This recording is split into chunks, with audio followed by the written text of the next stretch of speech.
속죄하다라는 말 우리가 많이 쓰죠. 속죄하다라는 말은 예수 그리스도께서 인간의 죄를 대신하여 죽으심으로써 하나님과 하나가 될 수 있게 하셨다. 이것을 속죄하다 이렇게 말합니다. 예수 그리스도께서 인간의 죄를 대신하여 죽으심으로써 하나님과 하나가 될 수 있게 하신 것, 그것을 우리는 예수께서 속죄하셨다 이렇게 알고 있는 것입니다. 사실은 무슨 말인가 할 때 모르죠. 속죄가 무슨 말인지. 그게 무슨, 우리가 예수 믿으면서 수많은 시간을 여러 번 들어봤지만 속죄가 뭐랴 이렇게 생각하셨을지 모르겠는데, 확실히 오늘 정립하시기를 바랍니다. 속죄했다라고 하는 것은 예수님께서 내 죄를 대신하여 죽으심으로써 하나님과 하나가 연합하게 될 수 있도록 하신 것이 속죄다 라는 것을 여러분이 꼭 잊어버리면 안 됩니다. 이걸 잊어버리면 예수님과 나의 관계가 흩어지기 때문에 꼭 기억하시기를 바랍니다. 이 대속의 죽음, 이 속죄의 죽음은 구약 성경에서부터 우리에게 예언을 하셨고, 그 구약 성경이 예언하고 있는 것이 이루어진 사건이라고 하는 것입니다. 구약 성경에서는 하나님과 인간의 화목을 위해서는 반드시 희생이 필요하다, 이것을 강조하고 있어요. 화목이 뭐예요? 화목. 화요일과 목요일 화목. 땔감, 불 때는 나무. 화목, 화평이죠. 평화. 화목이라고 하는 것은 그냥 뭐 잘 아는 사이, 뭐 이렇게 싸우지 않는 사이, 단순히 이런 걸 말하는 게 아닙니다. 너희들도 다 지금 설거지하고 올라오냐? 어? 어제 못 배워놓고 뭐 어디서 해? 제 시간에 그만 하기 바랍니다. 국어 시간에 공부 안 했다고 다음 수학 시간에 그 공부합니까? 말이 안 되는 소리. 화목이라고 하는 것은 단순히 알고 지내는 그런 걸 말하는 게 아니에요. 여러분, 부부가 싸우면 등 돌리고 자죠? 등 돌리고 자요. 근데 등 돌리고 잤다가 화해를 하면 더 사랑스러워지죠? 예? 다 뭐 혼자만 사는 사람들이야 뭐 아는 게 있어요. 우리가 누군가와 다투었다가 화해를 하고 나면 더 가까워집니다. 화목한 관계는 사랑하는 관계를 말하는 거예요. 단순히 싸우지 않고 안 싸우고 잘 살아, 이게 화목이 아니라 원수 관계였던 그 관계가 사랑의 관계로 돌아오는 것을 화목한 관계라고 말합니다. 그런데 이 화목한 관계를 위해서는 반드시 필요한 게 있어요. 그것이 뭐냐? 희생이라고 하는 것입니다. 희생. 하나님과 인간의 관계는 죽이는 관계예요. 원수의 관계예요. 하나님께서 인간을 죽일 수밖에 없는 원수의 관계인데, 하나님께서 그 인간을 사랑하는 관계로, 화목한 관계로 만들기 위해서는 반드시 뭐가 필요하다고요? 희생이 필요하다 그 말입니다. 여러분, 우리 사람들의 관계에서도 화목한 삶을 위해서는 반드시 희생이 필요한 겁니다. 내가 누군가와 다투어서 원수가 되었어요. 그러면 그 사람과 내가 화목하길 원해요. 근데 저 사람은 별로 나하고 화목하길 원치 않아요. 하나님은 우리와 화목을 원하셨지만 인간은 하나님과 화목을 원하지 않았어요. 그러면 어떻게 해야 되겠어요? 화목을 원하는 쪽에서 무언가를 지불해야 되겠죠.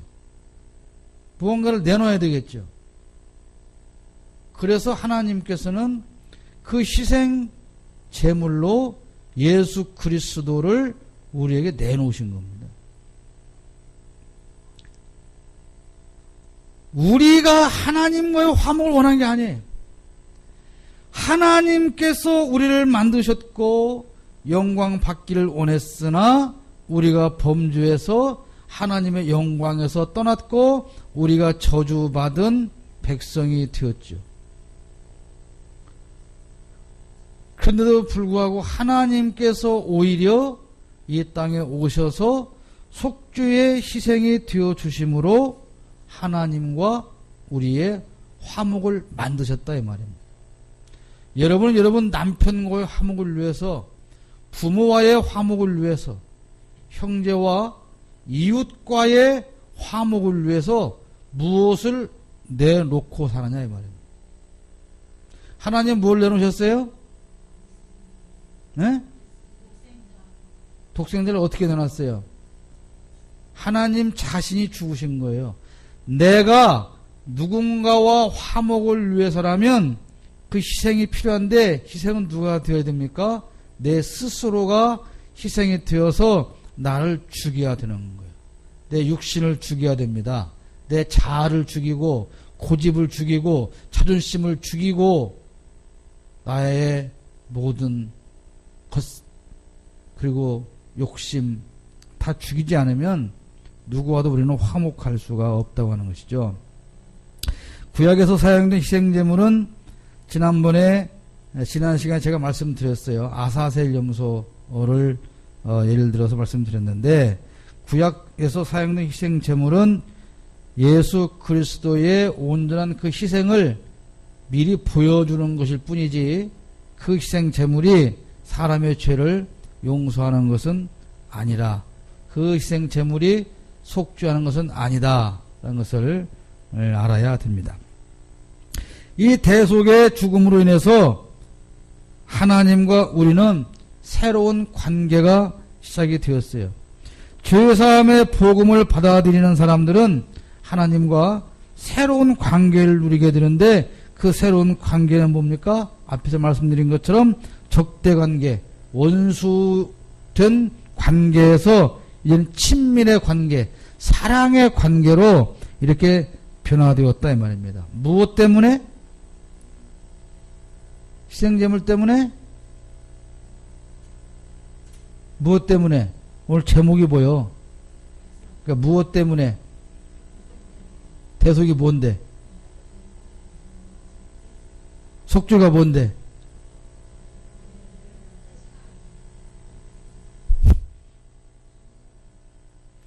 늦게 왔으니 못 들어서 모르지 교재에 나와 있어. 속죄하다는 말은 그리스도께서 내 죄를 대신하여 죽으심으로써 하나님과 하나가 될 수 있게 하셨다. 그래서 이 속죄 대속의 죽음 때문에 우리 관계가 하나님과 나와의 관계가 새로운 관계로 변화되었어요. 친밀의 관계, 죽을 수밖에 없는 관계에서 사랑의 관계, 친밀의 관계로 변화되었어요. 즉 하나님과 내가 부자 관계가 되었다 이 말입니다. 부모와 자식의 관계가 된 것입니다. 하나님께서는 그리스도와 연합한 자들을 한 번도 죄를 지은 게 없는 사람처럼 그렇게 취급하신다는 거예요. 우리가 하나님 앞에 설 수가 없죠. 왜? 하나님 앞에 서면 죽습니다. 왜? 죄 때문에. 그런데 하나님께서 스스로 희생 제물이 되어 주셔서 우리의 죄를 대속하시고 나서는 우리는 죄가 하나도 없는 사람인 것처럼 여겨주신다. 이것이 하나님의 의입니다. 이것이 하나님의 사랑입니다. 우리 같으면 어떻게 하게 되겠어요? 내가 너를 위해 죽어주기는커녕 뭐 밥 한 그릇 사줬어도 뭐 조그만큼만 잘해줬어도 그거 다 생색내고 못 받아 먹으면 억울해서 몸부림치고 누가 몰라줄까봐 벌벌 떨고 이러고 살지 않습니다. 고린도후서 5장 17절에 우리가 가장 잘 알고 있는 말씀, 그런즉 누구든지 그리스도 안에 있으면 새로운 피조물이라. 이전 것은 지나갔으니 보라 새 것이 되었도다. 이전 것은 뭡니까? 하나님 앞에 죽을 수밖에 없는 죄인이었습니다. 그러나 새 것이 되었는데 새 것은 무엇입니까? 하나님과의 친밀한 관계로 회복되어진 새로운 피조물이 되었다는 것이죠. 이 대속의 죽음 때문에, 예수님의 대속의 죽음 때문에 사탄의 나라가 무너졌어요. 예수 그리스도의 죽음과 부활로 말미암아서 사탄의 능력은 무너졌습니다. 그리고 사탄은 이제 멸망할 날을 기다리고 있어요. 그러므로 우리는 사탄을 두려워할 필요가 있을까요, 없을까요? 안 무서워요, 사탄이? 진짜로? 왜?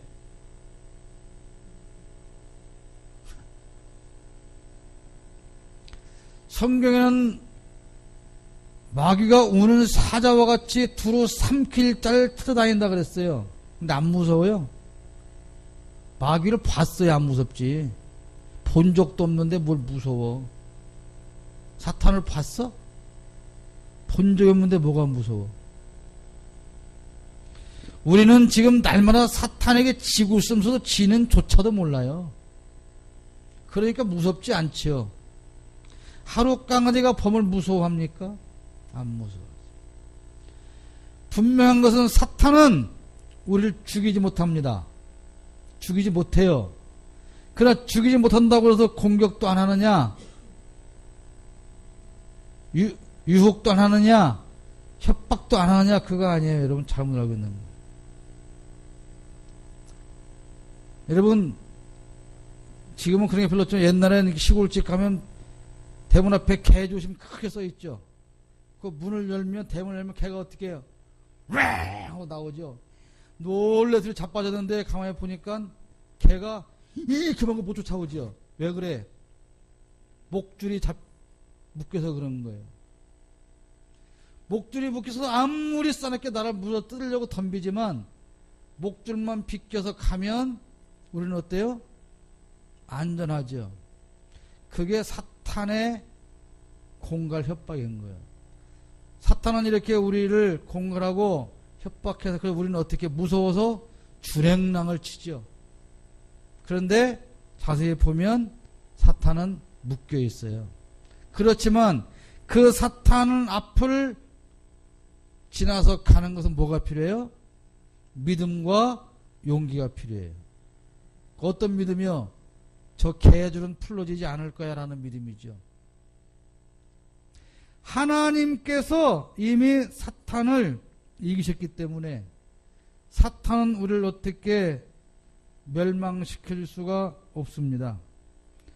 그러나 그 사탄은 우는 사자와 같이 우리를 향해서 달려듭니다. 그러나 우리는 십자가의 능력으로 말미암아서 그 사탄의 유혹과 세력을 이기게 되는 것이죠. 여러분, 그러므로 두려워하지 마십시오. 사탄의 공격을 두려워하지 마시기를 바랍니다. 사탄의 공격을 두려워하지 말라니까 눈 감고 편하게 주무시는데 그걸 얘기하는 건 아니에요. 눈을 뜨세요.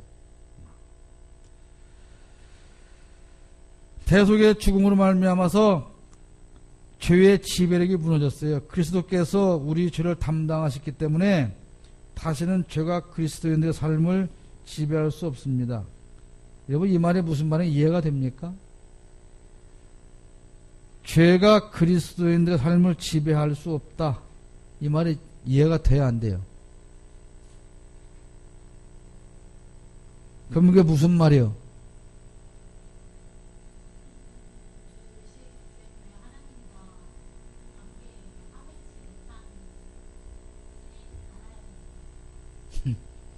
들은 건 있긴 있어요. 죄가 그리스도의 삶을 지배할 수 없다는 건 우리는 죄의 종이었어요. 죄의 종. 종은 우리가 죄의 종이면 우리가 누굴 섬깁니까? 우리가 죄의 종이야. 그럼 우리가 누구를 섬겨? 아, 죄의 종이면 죄를 섬겨야지 왜 마귀를 섬겨? 참나 희한하구만. 그 주의 종이면 누구를 섬겨? 그 주의 종이면 주를 섬기고, 죄의 종이면 죄를 섬기고, 마귀의 종이면 마귀를 섬기는 거지. 주의 종인데 우리는 이 죄의 형벌에서 벗어날 수가 없었단 말이에요. 죄의 형벌에서. 죄의 싹은 사망이에요. 그런데 죄가 그리스도인들을 지배할 수 없게 되었다고 하는 것은 우리를 죄로 인해서 사망으로 묶어 놓을 수가 없게 되었다 이 말입니다. 네? 이해가 돼요 이제? 우리는 그래서 죄의 종이 아니다는 겁니다. 종은 주인의 뜻에 말에 의해서 움직일 수밖에 없는 거잖아요. 그래서 과거에 우리는 죄의 종으로 살았어요. 죄를 지키면 짓고 죄를 말면 죽이면 죽고 죽임을 당하고.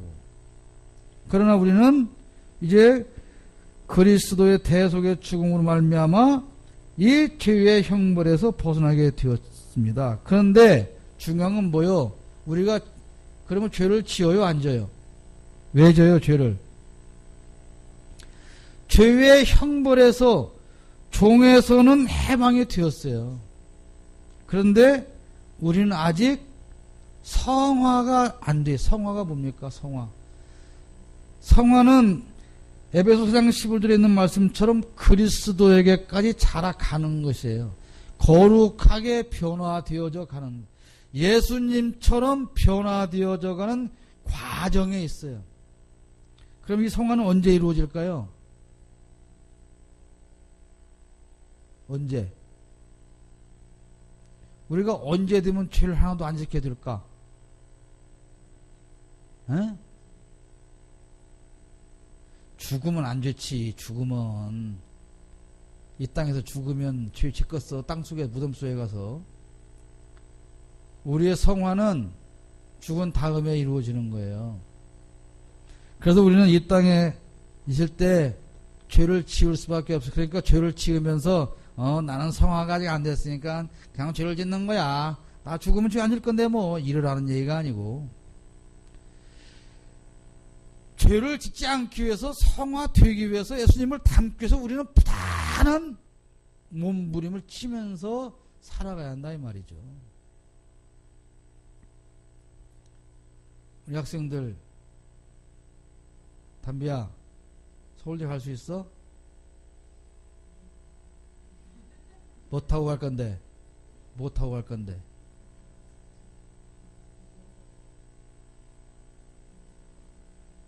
지연아, 서울대 갈 수 있어? 갈 수 있는 방법은 많아.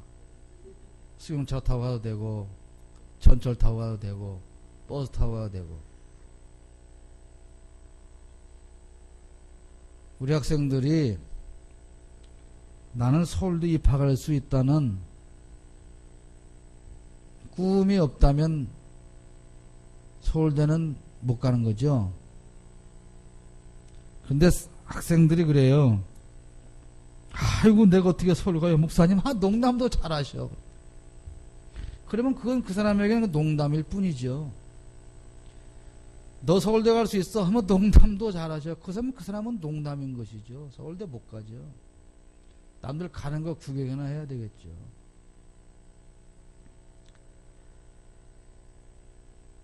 우리가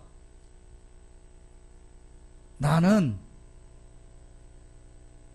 서울대를 갈 자격이 없어서 서울대 갈 목표를 세우지 못해서 서울대 가야 할 만큼 공부를 안 해요.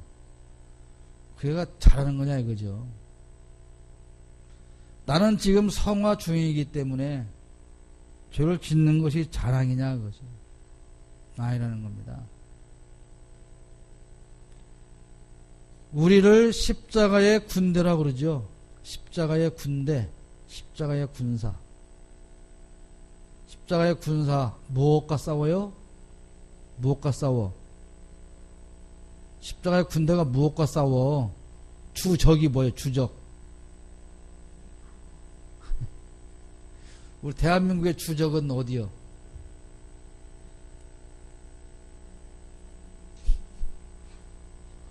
그래요. 우리 법적으로 대한민국의 주적은 북한이에요. 근데 남북 통일이 돼도 미국은 주둔해야 된대요. 왜 그럴까요? 저기 또 있잖아요. 그럼 어디가 저기 될까? 에? 예. 그러면 우리가 미군을 통일됐는데 우리에게 미군이 필요할까요? 근데 왜 미군이 주둔해야 될까요? 그건 미국을 위해서 그러는 거예요. 중국도 견제해야 되고 러시아도 견제해야 되고. 요즘 사드라고 하는 것이 똑같은 거예요. 이 한반도에다가 사드라는 것을 갖다 놓고 미국과 중국과 러시아, 일본이 서로 지금 우리 땅덩어리에서 자기네끼리 이권 빼갖고 우리는 등 터지고 있는 거예요. 그 얘기를 하고자 하는 것은 아닙니다. 아무튼지 간에 우리는 최선을 다하고 신앙생활 정말 열심히 해서 예수님을 닮아가기 위해서 부단한 신앙적인 노력을 해야 된다는 것입니다. 여러분, 절대로 이 신앙생활 하면서 교회 이용하거나 목사님 이용하거나 삶에 이용하지 마세요. 우리 이 학생들이나 청년들 나중에 결혼할 건데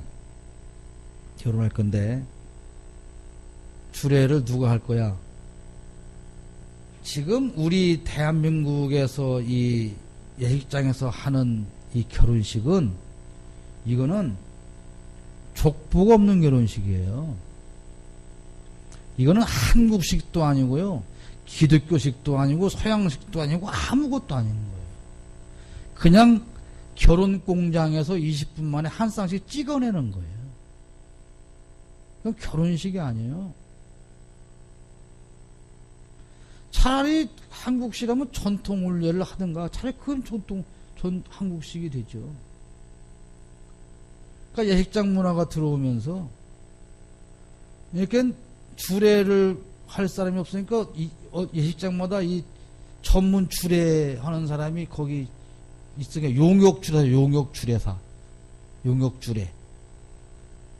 주례 선생님을 모셔올 만한 형편이 안 되는 사람들을 위해서 아무나 주례를 해주는 거예요.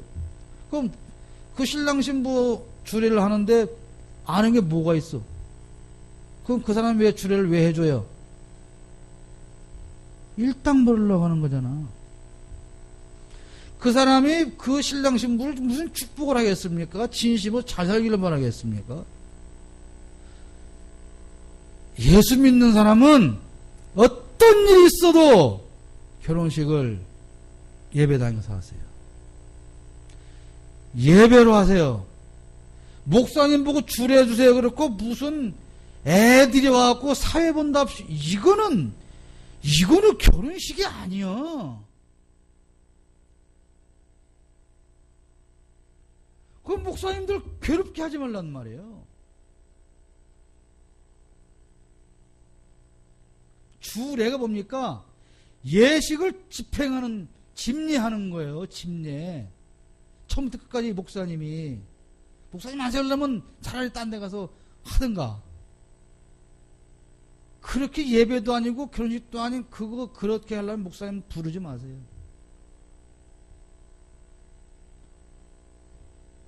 목사님 주례를 요청하려면 정중에 와서 요청을 하고, 목사님 다 신앙 고백을 받는 거예요. 너희들 결혼해서 내가 주례해주면 어떻게 살 건데, 신앙생활은 어떻게 할 건데, 이거 다 성경책 올려놓고 서약 받고 기도 받고 그리고 주례 목사님이 하는 거예요. 뭔 개뿔도 모르고 그냥 목사님 주례해주면 그냥 가서 하는 게 주례인 줄 알아? 무슨 목사가 교회가 10원짜리 500원짜리인 줄 알아?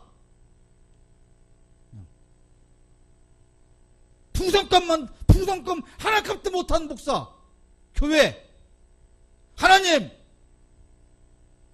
무엇을 받기를 바라는 겁니까? 무엇?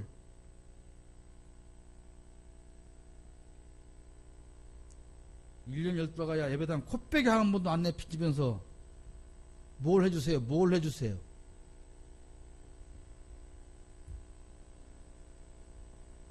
우리가 정말 예수 믿는 사람인가?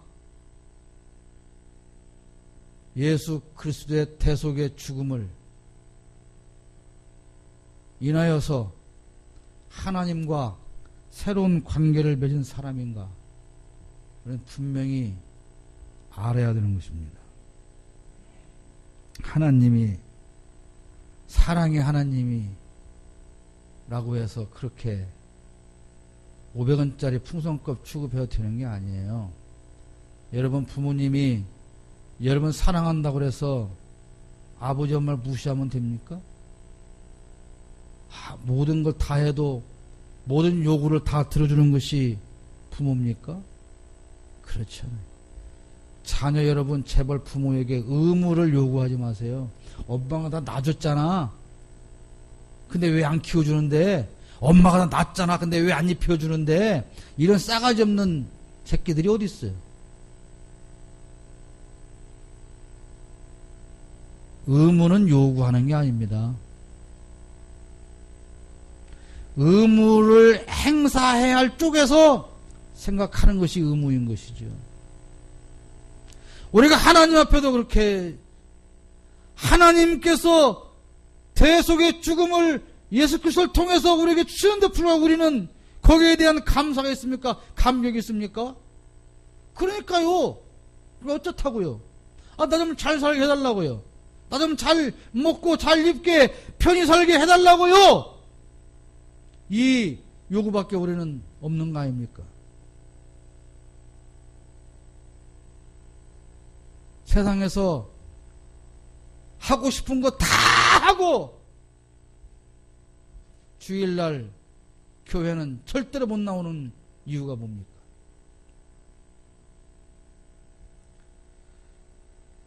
여러분, 예수님을 닮아가시기를 간절히 축복합니다.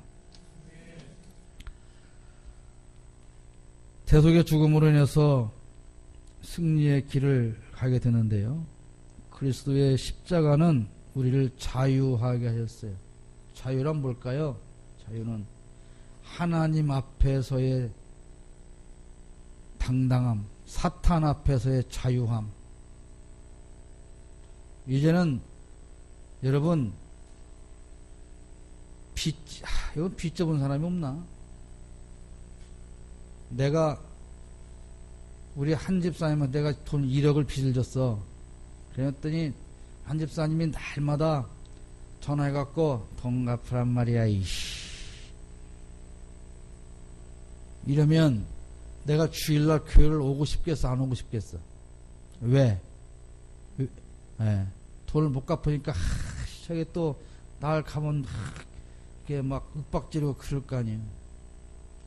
그래서 빚진 죄인이다 그런 말하죠. 우리가 하나님 앞에 이렇게 죄의 빚을 진 종이 원수였어요. 그래서 하나님 앞에 나아갈 수가 없어요. 하나님 앞에. 그런데 내가 너무 불쌍해. 우리 한 목사님 보니까 목사가 집사한테 빚지고 참 교회도 못 오고 얼마나 불쌍해서 한 목사님이 빚을 갚아줬어요. 1억을 한 집사님 주면서 남 목사님 빚 갚았다. 그랬단 말이에요. 그럼 나는 이제 한 집사를 보면 어떻게 해야 돼? 까불겠어. 이씨 갚았잖아. 이씨. 이래야 되잖아. 그래 맞죠? 그런데 다음날 한 목사님이 남 목사님 내가 한 집사 돈 갚았어요. 예 감사합니다. 다음에 교회 한 집사가 있어. 죄송합니다. 돈 갚아야 되는데 죄송합니다. 아니요 한 목사님 갚았어요. 아닙니다. 죄송합니다. 돈 갚아야 이러면 뭐요? 그건 병신이지. 예. 우리가 예수님께서 내 빚을 다 갚아줬어요. 그러니까 우리는 이제 내 죄 때문에 죄책감 갖고 살 필요가 없어. 그런데도 우리는 맨날 여기 오면 하나님 죄인입니다. 그러니까 물론 죄가 안 짓는 건 아니죠. 그러니까 하나님 앞에 아직도 두려움만 갖고 사는 거예요. 나 같은 것이 어떻게, 나 같은 것이 어떻게, 나 같은 것이 어떻게 천국 가, 나 같은 것이 어떻게 복 받아, 이러고 사는 거죠. 우리는, 자, 여러분 구원 받았죠? 근데 구원 받았다는 게 뭔가 개념이 없어요. 자, 이걸 꼭 이래요. 우리가 구원 받았다는 것은 죄의 형벌에서 구원을 받은 거예요. 우리는 어떠한 경우든 우리가 지옥 가지 않아요. 아시겠습니까? 우리는 그리스도의 대속으로 말미암아 하나님과 연합되었기 때문에 이 하나님과 연합된 자는 어떤 경우든 죄의 형벌에서는 구원받았어요. 구원받았어요. 받아 끝난 거예요. 여러분은 지옥 갈 일은 전혀 없어. 진짜요? 아무 표정이 없어. 뭐 빚진지도 모르는데 뭐 해방된지도 모르는데 뭐. 우리가 지금 구원받았다는 것은 지옥 형벌에서 면제받았다는 거예요. 네? 그렇죠. 말할거나. 그리고 죄의 권세에서 우리는 구원을 받아가고 있으니까 우리가 구원받았습니다. 헷갈리잖아. 구원받았는데도 여전히 죄 짓고 그러면 짓고 있는 죄는 어떻게 되고 뭐는 회개는 안 하면 어떻게 되고 그러면 또 자시점수 또 지옥 가고 그런 생각이 되잖아요. 확실한 한 가지는 뭐냐. 우리가 구원받았다는 것은 지옥 형벌에서 면제를 받은 거예요. 응? 왜? 예수 그리스도께서 대신 형벌을 받으셨기 때문에 그런 거예요. 그리고 지금 우리는 이 성화의 과정을 통해서 죄의 권세에서 점점 이렇게 멀어져 가고 있는 거예요. 죄가 점점 현실적인 죄에서 멀어져 가고 있고 다시 주님께서 오신 그때에 우리는 죄와 완전히 상관이 없는 사람이 되는 거다 이 말이에요. 우리는 지금 분명히 죄를 지어요. 안 지고 사는 거야. 그러나 우리가 구원받다는 것은 죄의 형벌에서 면제받았다. 그러니까 형벌에서 면제받았으니까 지옥을 안 갈 거니까 계속해서 죄를 지어도 된다? 어차피 안 갈 거니까 그게 아니고 우리는 성화의 과정을 통해서 부단한 노력을 해야 한다. 그겁니다. 그것이 우리가 구원받았다고 하는 것에 대한 이야기인 것이고 예수 그리스도의 대속의 죽음으로 말미암아 우리는 하나님과 함께 영원히 살 것이 보장이 됐어요. 십자가 사건은 하나님의 백성에 대한 사랑의 확증이에요. 사랑.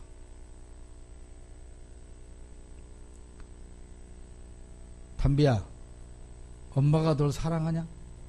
뭘 보니까? 엄마가 널 사랑하는 증거가 뭐야? 응?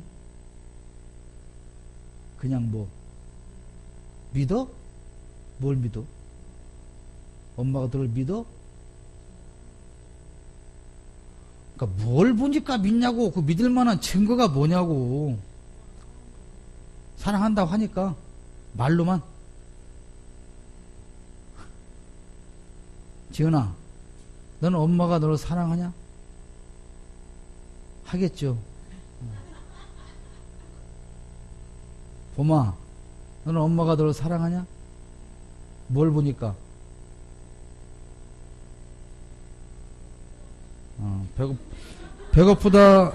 배고프다면 밥 주는 엄마 정도는 된다 이거지.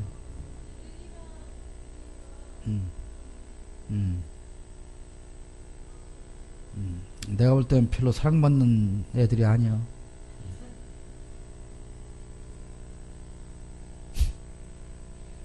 사랑받지 못하는 불행한 학생들만 있는 것 같아. 부모님. 사랑한다고 하는 것은 증명이 되어져야 되죠. 증명. 예를 들어서 그냥 엄마가 확실한 증거를 못 준 거야. 담비 엄마가 담비한테 야, 네 집애야, 봐봐, 이게가 이렇게 하니까 내가 사랑하는 거 맞잖아. 이렇게 보였어야 되는데, 하나님께서 우리를 사랑한다는 확실한 증명을 보여준 것이 뭐냐면 십자가 사건인 거예요. 사랑은 말도 표현도 중요하죠. 마음도 중요하죠. 다 중요한. 그러나 사랑에는 확실한 증거가 필요한 것입니다. 증거를 나를 사랑하면 증거를 보여줘. 그런 쪽에서 그런 차원의 증거가 아니라 사랑하는 사람이 사랑받는 사람에게 증거를 보여주는 게 더 중요하겠죠. 그리스도인이 하나님의 나라를 상속받는 확증이 바로 십자가의 사건입니다.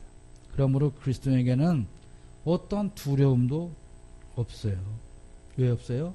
사탄의 권세는 이미 제압되었고 우리는 주의 형벌에서 면제받았고, 그러므로 그리스도인은 어떤 죽음도 두렵지 않은 것입니다. 그러면 이제 어떻게 살아야 됩니까?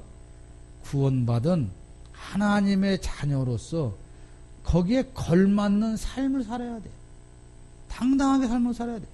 우리가 주의 형벌에서 면제받았음에도 불구하고 아직도 거기에 대한 확신이 없이 산다는가?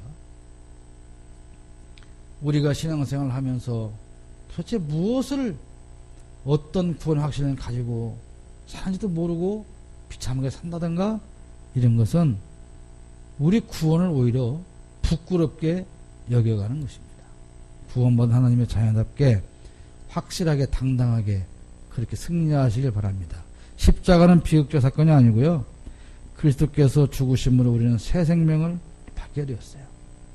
이 새 생명을 받게 된 이 사실이 여러분에게 어떤 의미가 있냐 이 말입니다.